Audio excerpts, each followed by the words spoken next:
ইফতারে হেলদি এবং স্বাস্থ্যকর মজাদার চকলেট বানানা মিল্কশেক। তো তা বানাতে কি কি লাগছে উপকরণ আমি তাই দেখিয়ে দিচ্ছি। এবার নিয়েছি পাকা একদম বানানা, নিয়েছি হাফ লিটার দুধ, নিয়েছি হরলিক্স আর সামান্য চিনি দিব। ব্লেন্ডার জগে দিয়ে দিচ্ছি হাফ লিটার দুধ, দিয়ে দিচ্ছি পাকা বানানা দিয়েছি। এবার দিয়ে দিচ্ছি একটা হরলিক্স, দিয়েছি চিনি, আমি 2 চামচের মতো চিনি দিয়ে দিব। এই যে এবার দিয়ে দিব পান্ডালো একটা চকলেট। এবার দিয়ে দিলাম একটা চকলেট। এবার ব্লেন্ডার করে নিব, আমি ঢাকনাটা লাগিয়ে নিচ্ছি। তো এই তো ব্লেন্ডার করে নিয়েছি,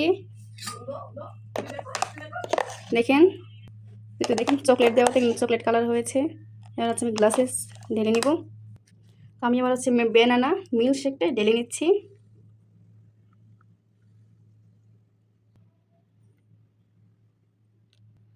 আমি দেখিয়ে দিচ্ছি কীরকম ঘন হয়েছে। এই যে এরকম হয়েছে, আর চকলেটটা দেওয়াতে কিন্তু অনেক সুন্দর একটা ফ্লেভার এসেছে। এই যে তো আপনারা কিন্তু এরকম বাসায় ট্রাই করতে পারেন, অনেক হেলদি আর অনেক মজা। আজকে ভিডিও এ পর্যন্তই, আল্লাহ হাফেজ।